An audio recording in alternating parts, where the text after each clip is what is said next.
Moi, j'aimerais revenir sur la cohérence de ce gouvernement. Ministère de la Coopération, Monsieur Siem Azebi du parti Tahia Tounes, ministère du Commerce, Monsieur Mohamed Mselini, Commerce, proposé par Chab. Oui. Alors, quand on pense à la position de Tahia Tounes, du précédent c'est Hichem Ben Ahmed, merci, qui était négociateur en chef pour l'ALECA côté tunisien, à cette volonté d'ouverture, à cette opportunité qu'on présentait. Ministre des Transports, je le rappelle. Exactement. Il n'était pas le ministre du Commerce. Non.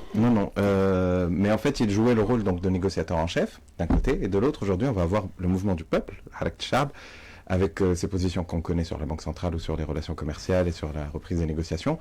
Comment on va pouvoir concilier celui qui va chapeauter un peu la négociation et celui qui va signer ou qui va peaufiner le traité?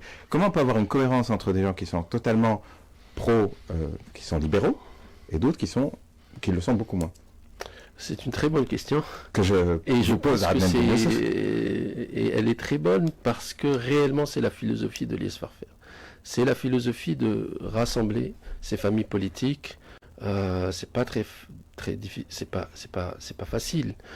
Moi, j'ai participé à la rédaction de ce contrat entre les différents gouvernements et j'ai pu mesurer la question que vous posez est une question parmi plein d'autres qui ont été posées, notamment le volet souverainisme chez des partis, un volet beaucoup plus ouvert chez d'autres partis. Je pense que un contrat gouvernemental, c'est quelque chose qui peut avancer aussi en négociant, en améliorant, en arrivant à trouver à fabriquer un consensus sur des questions comme celle-là, parce que si on n'est pas capable de fabriquer un consensus, on risque de signer un accord comme l'ALECA et on perd la moitié de la classe politique et derrière la moitié de la société qui va pas suivre. Donc Quel sera le mécanisme de prise de décision au sein du gouvernement pour trancher de telles questions? Je pense que tu rentres directement dans la méthodologie de travail de ce gouvernement. Tout à fait. Enfin, je pense que la méthodologie fera partie des éléments sur lesquels on veut apporter. Est-ce que c'est déjà tracé?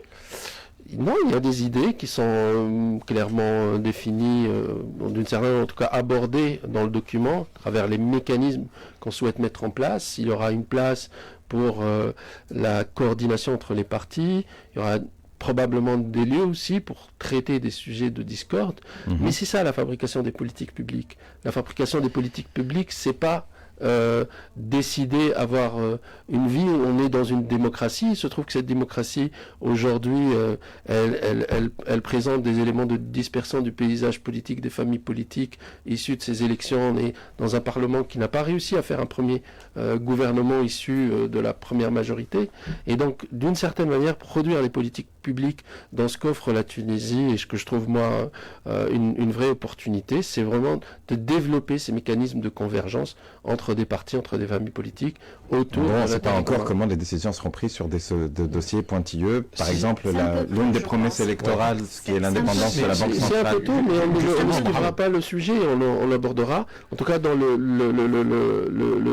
contrat, en tout cas le document contractuel il y a les bases de cela, c'est-à-dire il y a des lieux de discussion politique clairs et de décision et de convergence et des mécanismes qu'on proposera au